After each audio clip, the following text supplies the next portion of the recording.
পৃথিবীর ইতিহাসে কোনো স্বৈরাচার পালিয়ে যাওয়ার পর আর ফিরতে পারেননি। তাই শেখ হাসিনাও আর কোনোদিন ফিরতে পারবেন না বলে মন্তব্য করেছেন কুষ্টিয়া ৩ আসনের সংসদ সদস্য মুফতি আমির হামজা। বুধবার বিকেলে কুষ্টিয়া পৌরসভায় বিজয় উল্লাস চত্বরে জুলাই অভ্যুত্থান দিবস উপলক্ষে ১১ দলীয় ঐক্যের এক সমাবেশ ও গণমিছিলে তিনি এইসব কথা বলেন। বক্তব্যে তিনি আল্লামা দেলোয়ার হোসেন সাঈদীর ছবি অবমাননার তীব্র প্রতিবাদ জানান এবং এর পেছনে কোনো চক্রান্তকারী দল জড়িত আছে কিনা বলে এই অভিযোগ করেন। একই সাথে দেশের বিভিন্ন স্থানে চাঁদাবাজি ও দখলবাজির সমালোচনা করে তিনি প্রধানমন্ত্রীকে নিজ দলের নেতাকর্মীদের সামলানোর আহ্বান জানান। তিনি সতর্ক করে বলেন, তাদের কর্মকাণ্ডে মানুষ অতিষ্ঠ হয়ে উঠেছে এবং এসব নেতাকর্মী সরকারের পতনের কারণ হতে পারে।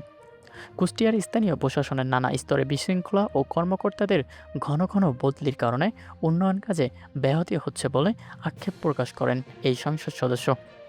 তিনি সরকারকে শুভবৃদ্ধির পরিচয় দিয়ে দেশ সঠিকভাবে চালানোর আহ্বান জানিয়ে বলেন, জুলাই সনদ মেনে নিয়ে দেশ গঠনে সবাইকে একসাথে কাজ করতে হবে। তা না হলে ১১ দলীয় ঐক্য রাজপথে নামলে সরকার টিকতে পারবে না। অনুষ্ঠানে কুষ্টিয়া ৪ আসনের সংসদ সদস্য আফজল হোসেন সহ ১১ দলীয় জেলা পর্যায়ের বিপুল সংখ্যক নেতাকর্মী উপস্থিত ছিলেন।